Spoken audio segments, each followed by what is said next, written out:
Bonjour, bonjour et surtout bienvenue, j'espère que vous allez bien, bienvenue sur la chaîne quotidienne qui traite de toute l'actualité NFT, blockchain gaming et métaverse. Comme tous les jours, on est ensemble pendant environ un petit quart d'heure, c'est parti. Alors évidemment, juste avant, comme toujours, si vous voulez donner un peu de force à la chaîne, n'hésitez pas à liker, partager, à vous abonner et à mettre un petit commentaire. Et surtout le petit pouce en l'air aussi qui fait plaisir. Merci beaucoup à tous ceux qui le font.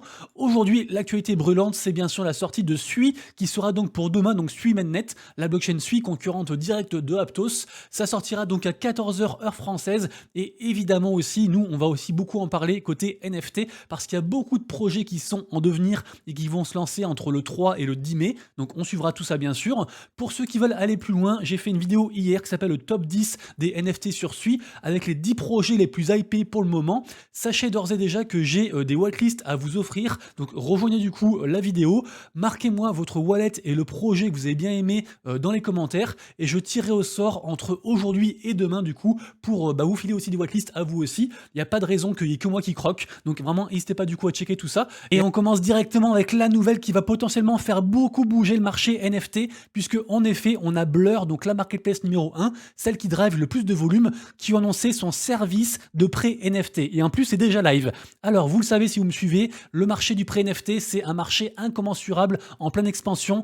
Dites-vous que si on cumule à l'heure actuelle tous les prêts NFT en cours, on atteint la somme de 1 milliard de dollars. Donc vraiment quand on a dit ça, on a tout dit. Et en gros, qu'est-ce qui va se passer au niveau de Blur? En fait, les gens vont pouvoir mettre en collatéral un de leurs NFT. Comme on voit sur l'image, par exemple là on a un mec qui met en collatéral un de ses CryptoPunks, du coup il est autorisé à emprunter jusqu'à 42 ETH par rapport à la valeur de son NFT, et en fait grâce à ça il va acquérir un NFT Azuki avec un floor price actuellement en 16 ETH, là c'est marqué 15 mais ça a augmenté, et donc du coup au lieu de dépenser 16 ETH, il dépense seulement 2 ETH, et du coup en gros il y a quelqu'un qui fournit la liquidité, qui fournit les 14 ETH de différence pour du coup permettre en fait cet achat. C'est juste incroyable parce qu'en fait ça va apporter un vent de fraîcheur sur l'écosystème, ça va apporter de nouvelles liquidités. Il y a des gens qui veulent investir plus qui vont pouvoir le faire. En plus, ce que je vous ai pas dit, c'est qu'en fait c'est un système de prêt perpétuel. Ça veut dire que le prêt en fait pourrait courir éternellement en soi.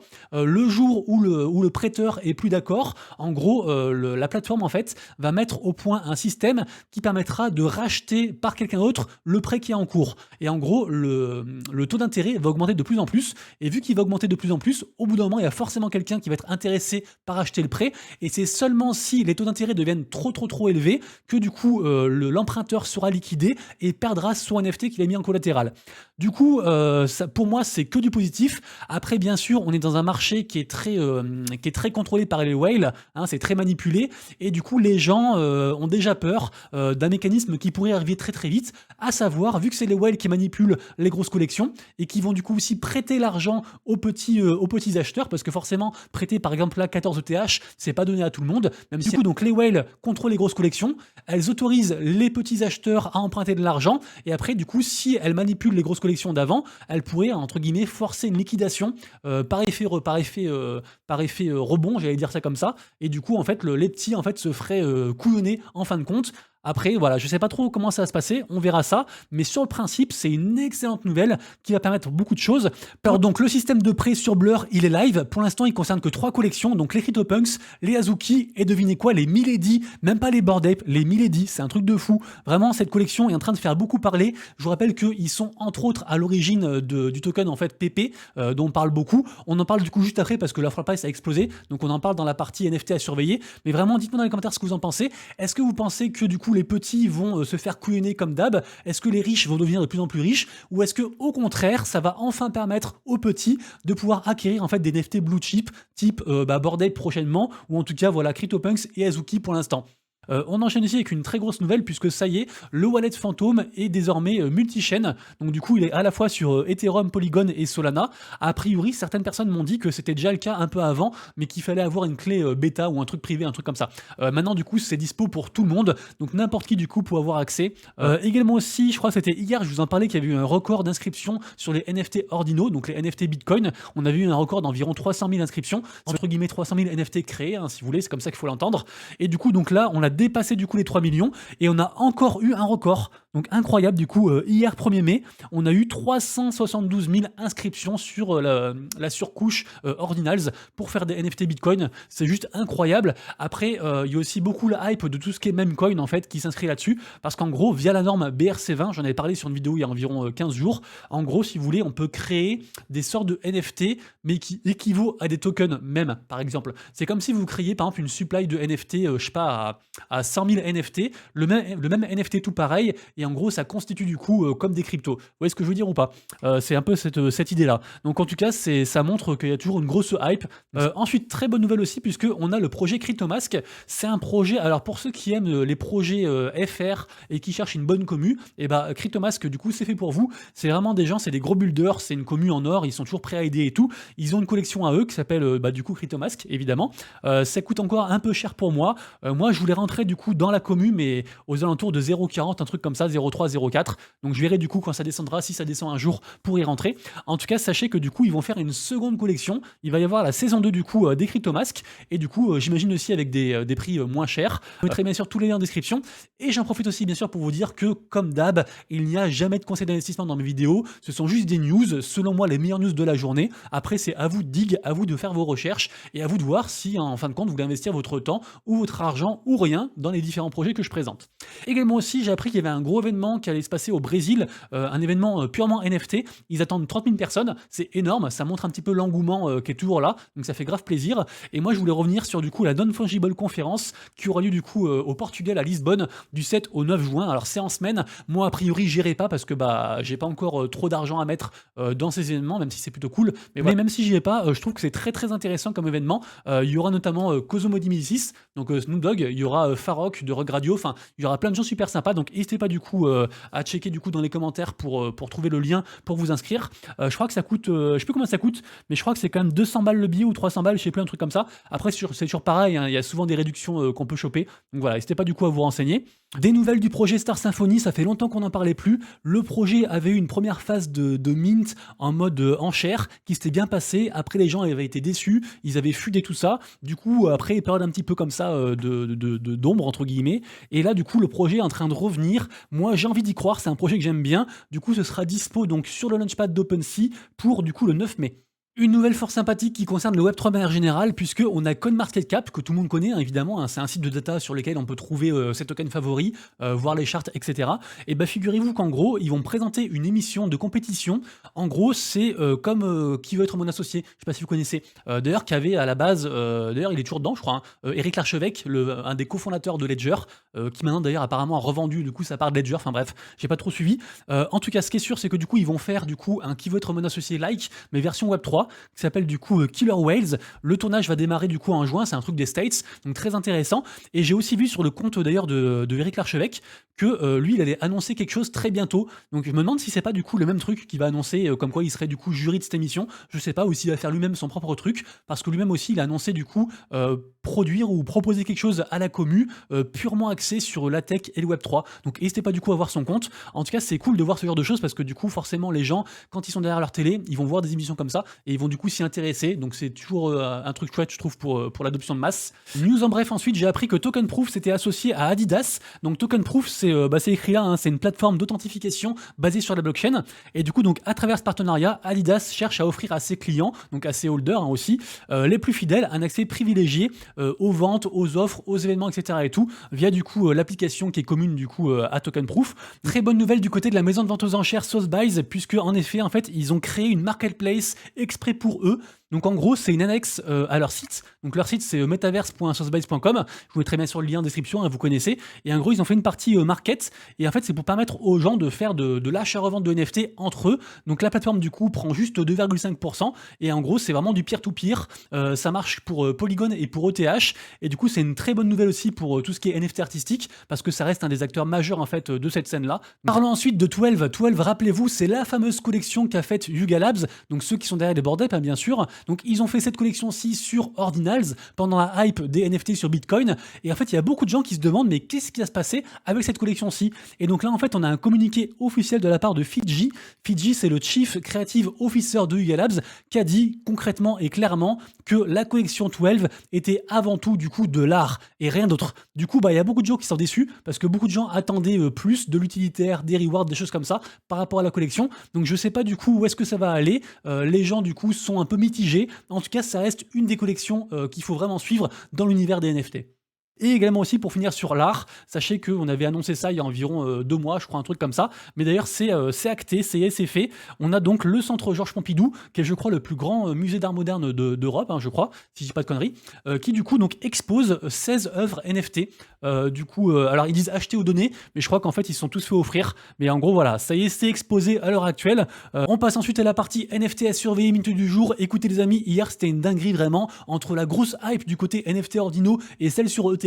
Vraiment, les gens ont mangé Gucci. Il y a eu de très gros volumes, notamment drivés par Azuki et Milady Maker. On en parle juste après. Et regardez-moi ça, plus 80% de volume en plus sur du coup la journée de hier. Donc vraiment, c'était un truc de fou. Bien sûr, comme tous les jours, vous retrouvez sur mon compte Twitter les NFT les plus hypés selon moi de la journée. Donc aujourd'hui, en minute du jour, on a Steady Stack. Ça reste un très gros projet. C'est un projet en plusieurs parties, assez cher, mais il faut s'y intéresser. On a aussi Kokomi NFT, donc des PFP pixels de filles, un peu en mode manga animé, tout ça. C'est presque gratuit, c'est genre 0,003 ETH, un truc comme ça, le mint. On a aussi la plateforme Focusblock, enfin le projet Focusblock, pardon, qui veulent faire une plateforme de photo vintage. C'est un peu niche, mais c'est assez hypé. On a aussi PP.dom, qui est donc un free mint basé sur la hype des PP. En ce moment, on mange beaucoup de ça. Et on a aussi l'artiste Badju, aussi pareil, qui fait une open edition sur Manifold. Donc une open edition, c'est, vous savez, vous avez un créneau pour minter autant de NFT que vous voulez. Donc là, c'est pendant 24 heures, ça dure encore, je crois, 4 heures. Je crois que ça termine à 20 heures ce soir, un truc comme ça. En tout cas, voilà, c'est aussi basé sur la hype PP, c'est des graphiques qui illustrent le token en fait, PP, la grosse montée qu'il a subi dernièrement.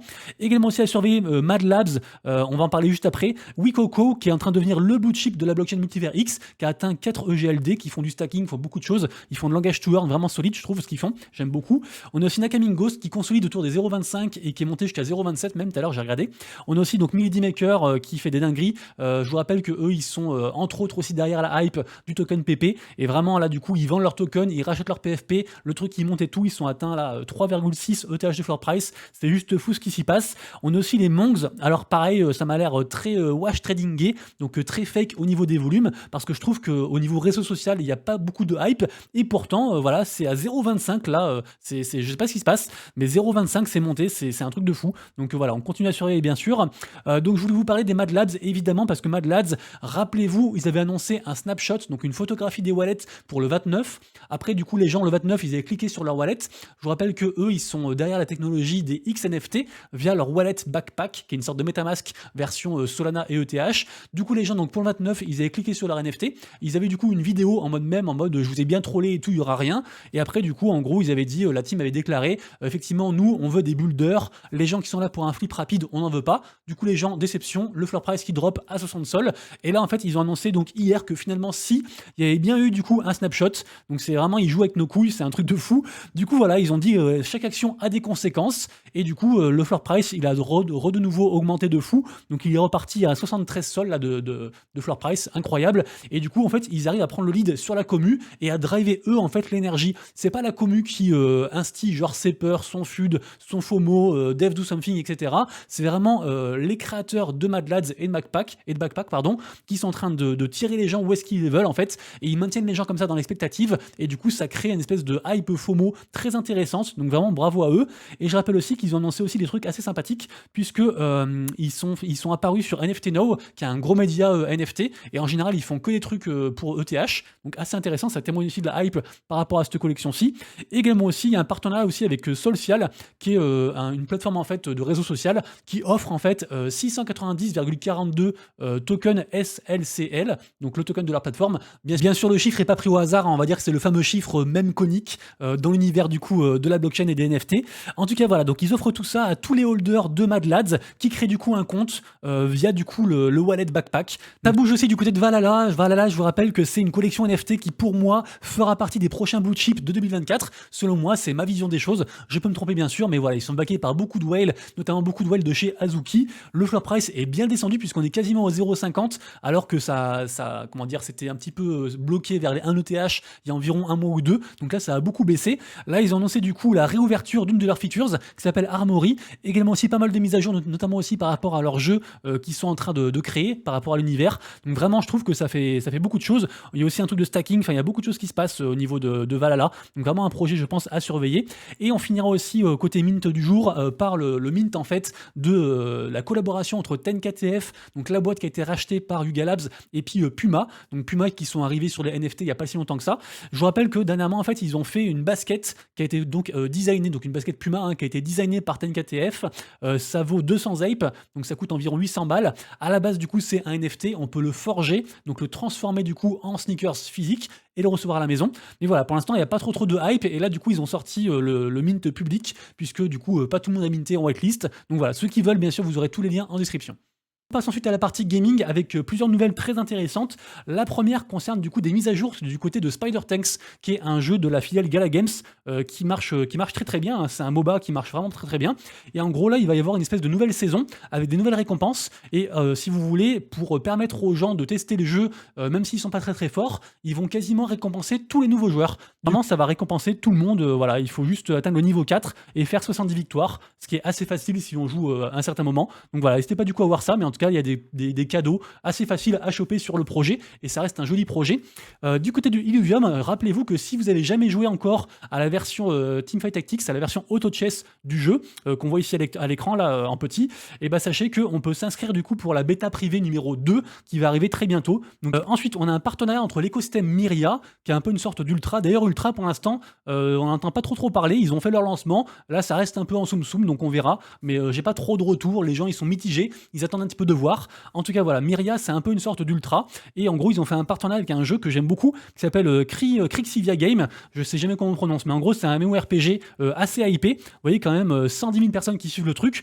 Et sachez que la bêta est dispo et qu'a priori, du coup, les gens qui y jouent vont se faire reward en fait des tokens. Avis aux testeurs de jeu, on peut tester, ça y est, le premier jeu de Universe. Universe, c'est un projet, ça fait longtemps qu'il build en vrai Universe. Hein. C'est un projet, alors il veut faire beaucoup de choses. Hein. Ils veulent faire justement un projet très complet au niveau gaming. Là, je vous ai mis quelques images. Et en fait, là, ils ont release du coup un premier test du jeu. Alors en gros, c'est un parcours d'obstacles, donc c'est pas non plus transcendant, mais c'est sympa. Ça reste quand même joli. Par contre, pour y jouer, du coup, il faut avoir des NFT. À la base, ces NFT étaient gratuits, mais maintenant, il faut les acheter parce que forcément, il n'y en a plus. Et a priori, il y aura aussi des récompenses pour tous les testeurs. Donc voilà, n'hésitez pas du coup à faire tout ça. Et ensuite, on a aussi Momoguro. Momoguro, rappelez-vous, c'est un projet d'un gros studio en fait Web 2 qui s'appelle Baobab, qui a eu plusieurs awards. C'est vraiment un très gros truc. Ils sont assez costauds côté Web 2.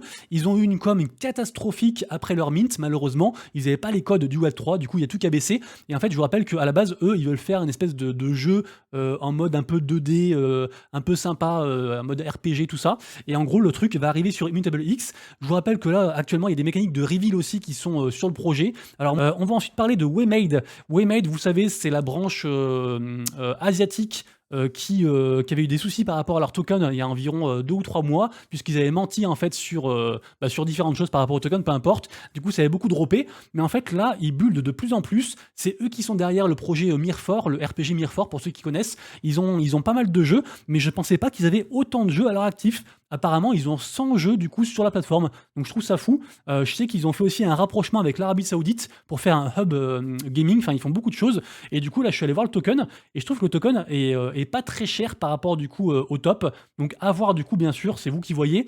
Mais voilà, sachez que peut-être qu'il y a un move à faire. Après, voilà, on parle pas trop de tokens sur la chaîne, mais n'hésitez pas à checker. Ça reste pour moi une bonne filiale. Ils font beaucoup de choses, ils sont riches, pourquoi pas.